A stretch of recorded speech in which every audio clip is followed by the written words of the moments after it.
Hello students and welcome to our YouTube channel Excel Corner, जहां हमारी कोशिश है आपको बेहतर बनाने की। सो स्टूडेंट्स, अभी तक की वीडियोस में हमने पढ़ा था एसिड के बारे में, बेस के बारे में, और आज हम पढ़ेंगे न्यूट्रलाइजेशन रिएक्शन के बारे में। अभी तक हम क्या पढ़ते आ रहे थे? एसिड की प्रॉपर्टीज़ क्या है, बेस की प्रॉपर्टीज़ क्या है। पर अगर ये एसिड और बेस एक दूसरे में मिला दिया जाए तो क्या बनेगा, है ना? कोई ऐसा ब्लास्ट तो नहीं हो जाएगा ना, कोई एक्सप्लोजन नहीं होगा। न्यूट्रलाइजेशन रिएक्शन, जब कोई एसिड रिएक्ट करता है बेस के साथ, ठीक है, कोई एसिड लीजिए और कोई बेस लीजिए, जब उन दोनों को हम साथ में मिला देंगे तो क्या होगा? न्यूट्रलाइजेशन रिएक्शन होगा। और क्या बनाएगा? जब एसिड और बेस मिलेगा तो बनेगा सॉल्ट एंड वाटर। तो ये सॉल्ट कोई भी हो सकता है, सॉल्ट बनेगा और वाटर बनेगा। अब बेस जैसे है, बेस में आप कुछ भी ले सकते हैं, जैसे कि सोप ले लिए, आप सोप ले लिए। सोप को अगर आप मिला दीजिए सिट्रिक एसिड में, सिट्रिक एसिड हमें किससे मिलेगा? लेमन से मिल जाएगा। यानी लेमन जूस में आप सोप मिला दीजिए, तो जब अगर आप लेमन जूस में सोप मिलाएंगे तो क्या होगा?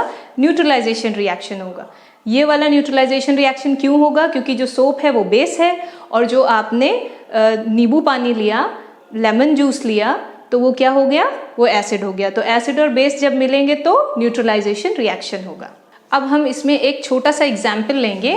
सपोज हमने एसिड में ले लिया HCl और बेस में ले लिया NaOH, ठीक है, एक एसिड ले लिया, एक बेस ले लिया। अब अगर हम इन दोनों का रिएक्शन कराएंगे तो क्या बनेगा? Salt and water. तो NaCl बन जाएगा और वाटर बन जाएगा। NaCl आप सब जानते हैं क्या होता है, घर में जो आपके किचन में नमक है वो है NaCl यानी टेबल सॉल्ट। तो इन दोनों का रिएक्शन जब कराएंगे तो टेबल सॉल्ट यानी सॉल्ट एंड वाटर बन गया। इसी को कहते हैं न्यूट्रलाइजेशन रिएक्शन। बहुत ही सिंपल और इजी है, एक बार आप पढ़ लेंगे आपके समझ में आ जाएगा। तो neutralisation reaction is when acid react with a base, salt and water is formed. अब देखिए, हम अब पढ़ेंगे reaction with metallic oxide. Metallic oxide से अगर रिएक्ट करेंगे तो क्या बनेगा? मेटालिक ऑक्साइड, सबसे पहले हमें ये पता होना चाहिए, जो मेटालिक ऑक्साइड होती हैं वो हमेशा बेसिक नेचर की होती हैं, ठीक है।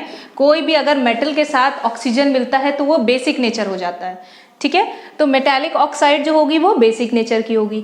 और अगर हम किसी एसिड को मेटालिक ऑक्साइड के साथ रिएक्ट करा रहे हैं, इसका मतलब क्या है कि हम किसी एसिड को बेस के साथ रिएक्ट करा रहे हैं ना, क्योंकि मेटालिक ऑक्साइड ऑलरेडी बेस है। तो हम एसिड को बेसिक यानी बेस के साथ रिएक्ट करा रहे हैं, मेटालिक ऑक्साइड के साथ रिएक्ट करा रहे हैं, तो हमें क्या मिल रहा है? Salt and water. अब इसका एक छोटा सा एग्जाम्पल लेंगे।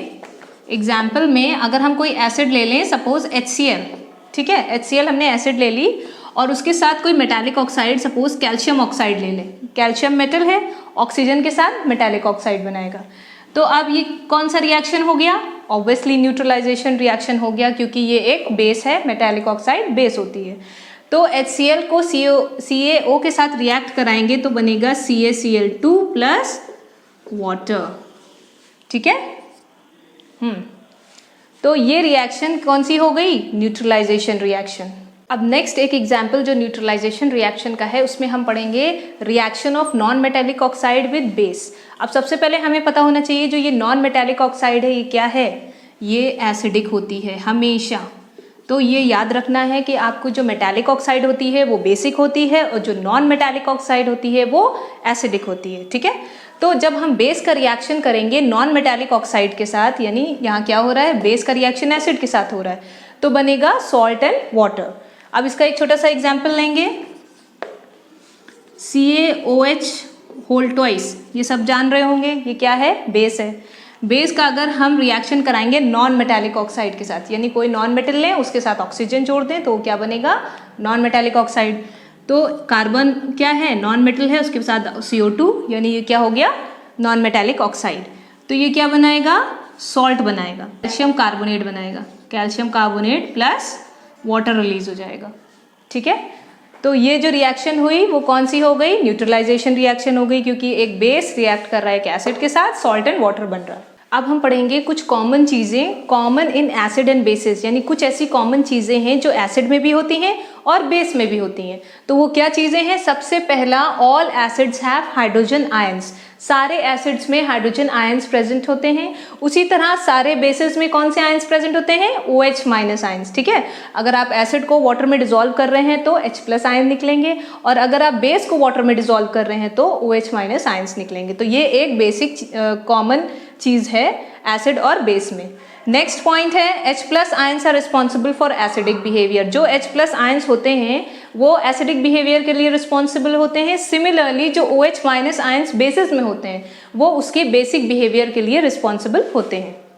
Acid and bases in water, अगर हम एसिड को वाटर में डिसॉल्व करेंगे तो क्या होगा, और बेस को वाटर में डिसॉल्व करेंगे तो क्या होगा? पहले भी मैं आपको बता चुकी हूँ, अगर एसिड है तो एसिड क्या देती है? H प्लस आयंस देती है ना। तो ये H प्लस आयंस अगर हम वाटर में डिसॉल्व करेंगे तो उसके H प्लस आयंस वाटर के साथ मिलके क्या बनाएगा? Hydronium ion, H3O plus ions, ये इसको कहते हैं हाइड्रोनियम आयन, राइट। इसी तरह अगर हम बेस कौन सा है? NaOH, ठीक है। इसको अगर हम वाटर में डिसॉल्व करेंगे तो Na प्लस अलग हो जाएगा और OH माइनस अलग हो जाएगा।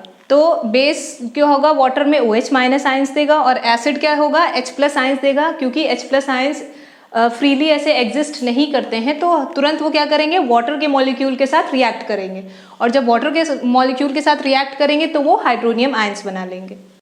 स्टूडेंट्स, आई होप आपको मेरी ये वीडियो पसंद आई होगी। आप मुझे इंस्टाग्राम पे भी फॉलो कर सकते हैं। आपको कोई भी डाउट है तो आप मुझे इंस्टाग्राम पे भी पूछ सकते हैं, या आप नीचे कमेंट सेक्शन में भी मुझसे पूछ सकते हैं। प्लीज़ इसको लाइक करें और चैनल को सब्सक्राइब करें, और ज़्यादा से ज़्यादा अपने फ्रेंड्स के साथ शेयर करें। Thank you so much for watching.